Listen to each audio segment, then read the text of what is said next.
So basically this movie is a darker version of Goosebumps.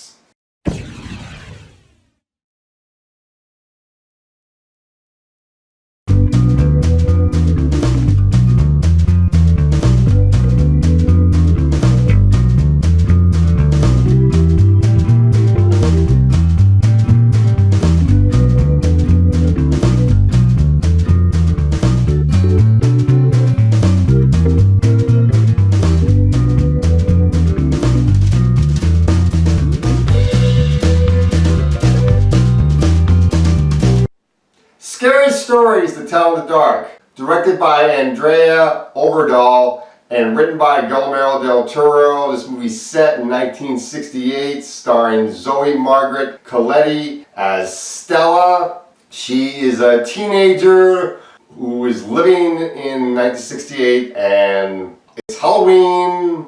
You're getting news reports of Nixon running for president at the same time.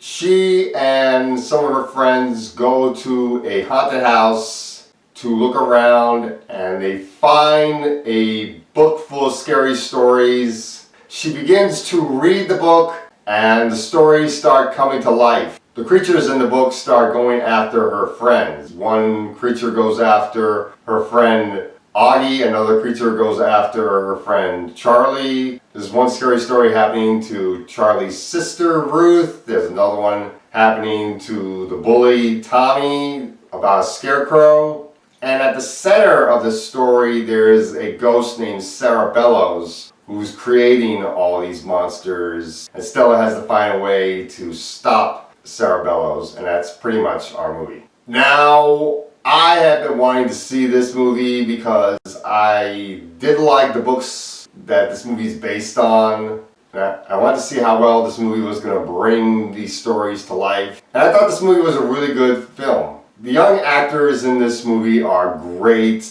Zoe does a really good job playing Stella. Michael Garza plays Ramon in the movie. Stella's love interest is very good in the movie too. The boy that plays Chuck in the film is pretty good in the movie. The girl that played Ruth was good. I did like the boy that played Augie in the film. And Dean Norris I did like. I thought he was pretty good in the movie. So the cast is great. The creatures in this movie look really creepy. I actually thought this movie was actually better than Goosebumps because this movie had a bit better atmosphere. The creatures were very scary. One of my favorite creatures was the corpse looking for his toe, and the scarecrow I thought was very creepy. All the kids do a really good job in this film. I did like the setting of the 1960s. I thought that was pretty good. But let's get into the negatives of this film. Let's get into what didn't work. And I say what doesn't work with this movie is the fact that it did feel a little bit predictable. I was able to predict the order of which kid was going to be next on Sarah Bellows' hit list, and I didn't totally like that each kid felt like a generic personality type.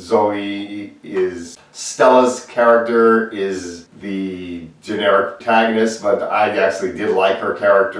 Her character was developed pretty well. Ramon was a generic cute boy love interest, but I actually thought his character was developed well. Chuck was very much like a cross between Eddie Kaspbrak and Richie from It. Augie's very much a guy that's scared of a lot of different things. Ruth is very much a girl that cares a lot about her appearance. Tommy's your typical bully, but at the same time I like the way they use the generic one-dimensional personality types on these characters. Gives us characters you can root for. So overall, I did like this movie. I thought this was a very good film, so I'm going to give this movie a B. It is worth checking out, and that's all I gotta say for Scary Stories to Tell in the Dark.